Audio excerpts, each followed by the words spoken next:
Rapport développement durable. En préambule du rapport développement durable, Madame Fayolle, elle avance, et je cite, que Saint-Étienne Métropole a continué de jouer son rôle de chef de file dans le domaine de la transition écologique et solidaire. Alors, en effet, les actions sont menées, mais je pense que pour se targuer d'être des chefs de file, eh bien, il aurait fallu que ces actions soient mises en place il y a plus de 20 ans, en fait. Dans ce document, on égrène les labels, comme l'a dit mon collègue tout à l'heure, Olivier Longeon, mais quand on gratte très légèrement derrière ces labels, on se rend rapidement compte que l'exécutif fait en fait le strict minimum pour sauver les apparences. Par exemple, le label climat, air, énergie, Saint-Étienne Métropole n'en est qu'à la première étape du processus, c'est-à-dire à l'état des lieux. Pourtant, ce processus qui dure 4 ans en tout est déjà engagé depuis 2 ans. Donc, j'aimerais savoir à mi-parcours exactement où est-ce que nous en sommes. Sur les 61 mesures qui sont avancées dans le rapport, quelles sont ces mesures et à quoi ça correspond par rapport aux 500 points qui sont proposés à la base par l'ADEME.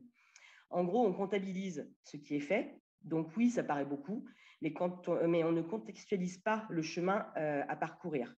De même, Monsieur le Président, vous nous aviez annoncé un point d'étape à mi-parcours du PCAET, le plan climat, air, énergie territoriale.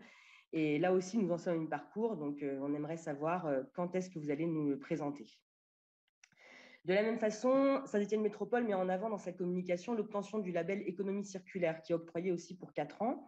Mais attention, il ne s'agit ici que du premier palier, encore une fois. C'est-à-dire que ce n'est qu'une reconnaissance de l'engagement du territoire, un niveau minimum d'engagement. Je cite également un échelon stimulant et accessible de progression. Ce n'est pas moi qui dis cela, hein, c'est bien l'ADEME, l'organisme qui attribue ce label. Enfin, ensuite, pour en revenir au volet transition énergétique, le territoire de Saint-Étienne Métropole est doté, comme vous l'avez dit, de 9 réseaux de chaleur. Certains sont gérés par un prestataire en délégation de service public, en DSP, et d'autres en régie. Ce rapport nous apprend qu'une étude est en cours pour la mise en place d'équipements solaires thermiques sur des installations de réseaux de chaleur, ce qui est une excellente nouvelle. Mais ces installations solaires, a priori, ne sont envisagées que sur les réseaux de chaleur gérés directement en régie publique.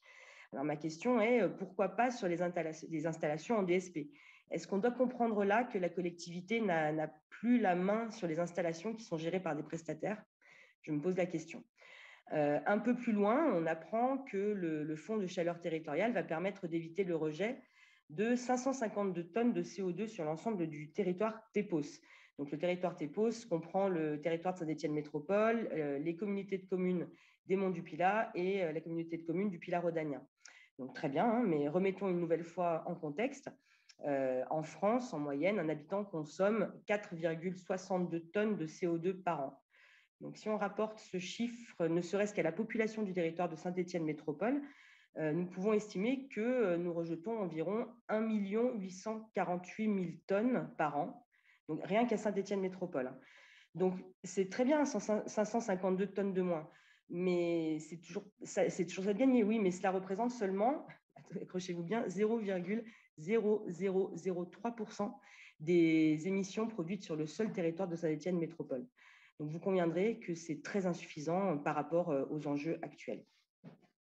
Sur la rénovation énergétique, 78 particuliers ont converti leur système de chauffage au fioul par une énergie dite plus propre.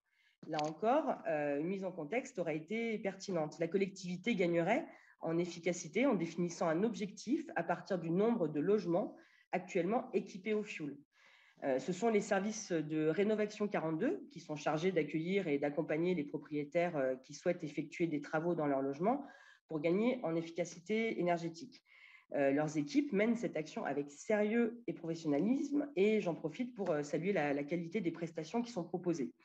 La demande est telle que les équipes ont dû être renforcées et nous devons nous en réjouir, bien sûr. Avec l'aide de ce dispositif, ce sont aujourd'hui 403 logements qui ont été réhabilités et 560 projets qui ont été accompagnés. Néanmoins, je regrette profondément que l'accompagnement ne se fasse que sur sollicitation. Une nouvelle fois, on compte sur la bonne volonté des propriétaires. Est-ce qu'il existe une évaluation précise du nombre de passoires énergétiques sur le territoire ? Certaines agglomérations le font depuis plus d'une décennie en effectuant des photos aériennes infrarouges afin de repérer les logements provoquant le plus de déperdition de chaleur. La réalisation d'une telle cartographie permet bien sûr ensuite, comme c'est fait ailleurs, de définir des logements prioritaires, de solliciter directement leurs propriétaires et en fonction de leur situation, de leur proposer des solutions d'accompagnement qui sont adaptées. Pour ce qui est maintenant de la gestion des déchets, le rapport met en avant la mise en œuvre du plan local de prévention des déchets ménagers et assimilés, dont nous avons pu parler dans cette assemblée. Il met également en avant l'extension des consignes de tri, la mise en place du compostage, etc. Mais ces améliorations, rappelons-le, restent des obligations nationales. Et une nouvelle fois, l'exécutif attend le dernier moment pour agir.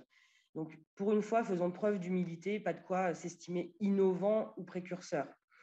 Ensuite, dans le volet cohésion sociale, solidarité, accessibilité et lutte contre les discriminations, on retrouve donc le projet de Cité du Design 2025 qui vient à l'instant de nous être présenté. Bon, comme quoi, il est possible de mettre tout projet en avant sous cette étiquette. Monsieur Chassaubenet vient d'insister sur sa dimension de développement territorial. Installer un centre social et culturel au sein de ce projet ne suffira pas à gommer sa logique mercantile. Enfin, je cite à nouveau, on nous dit dans le rapport que des aspects développement durable sont intégrés dans les marchés publics lorsque cela est possible. Seulement lorsque cela est possible. Donc résultat, seulement 32 procédures sur 460 intègrent un critère développement durable pour juger de la pertinence des offres. C'est donc moins de 7%.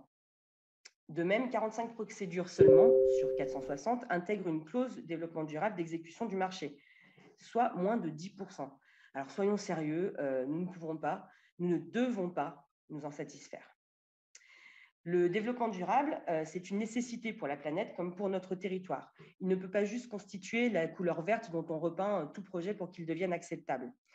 Sun Tzu disait dans son ouvrage L'art de la guerre, « Celui qui n'a pas d'objectif ne risque pas de les atteindre ». Alors, au risque de nous répéter, les écologistes demandent que des objectifs clairs, basés sur des diagnostics approfondis, soient définis et que des indicateurs en permettent le suivi. C'est la condition sine qua non d'une politique efficace. Je vous remercie.